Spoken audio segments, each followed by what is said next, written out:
Bizler Mustazaflar Cemiyeti Ağrı Şubesi olarak bugüne kadar halkımızın yararına ve faydasına olan birçok noktada etkinlikler düzenledik. Aynı zamanda halkımızın maslahatını ilgilendirmeyen, halkımızın kültürel inancını zedeleyen ve halkımızın manevi değerlerini baltalamaya çalışan girişimler karşısında da bugüne kadar birçok noktada adım attık, ses getirdik, basın açıklamaları yaptık. Bizler öncelikle Ağrı'nın inançlı Müslüman halkı olarak şunu söylüyoruz. Yaşamın Renkleri Kadın Derneği'nin Ağrı'da uygulamaya koyduğu SODES destekli Dansın Sultanları adlı projeyi bizler esefle kınıyoruz. Bu bizim gerçekten kültürümüze, inancımıza, ananelerimize çok uzak ve halkı değerlerinden uzaklaştıran bir adım olarak değerlendiriyoruz.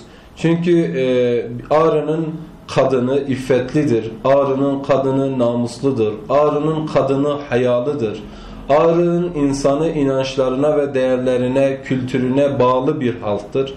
Bu tür girişimlerin, bu tür adımların gerçekten bir plan ve proje çerçevesi içerisinde yapıldığını ve halkın değerlerine karşı yapılan ahlaksızca bir girişim olarak değerlendiriyoruz.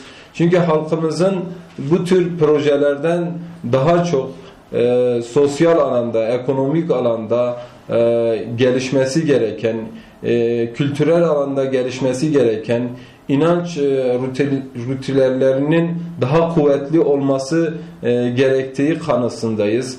Yani manevi noktada projelerin yapılması gerektiğini ve manevi noktada halkımızın bu tür projelerle daha huzurlu ve daha manevi bir atmosfere kavuşacağı kanaatindeyiz. Bu noktada bu tür girişimleri destekleyen bu memleketin yerel idarecileri ve yöneticilerini de esefle kınıyoruz.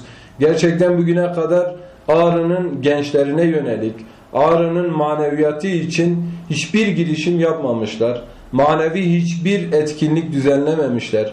Manevi hiçbir programın altına imzalarını atmamışlar.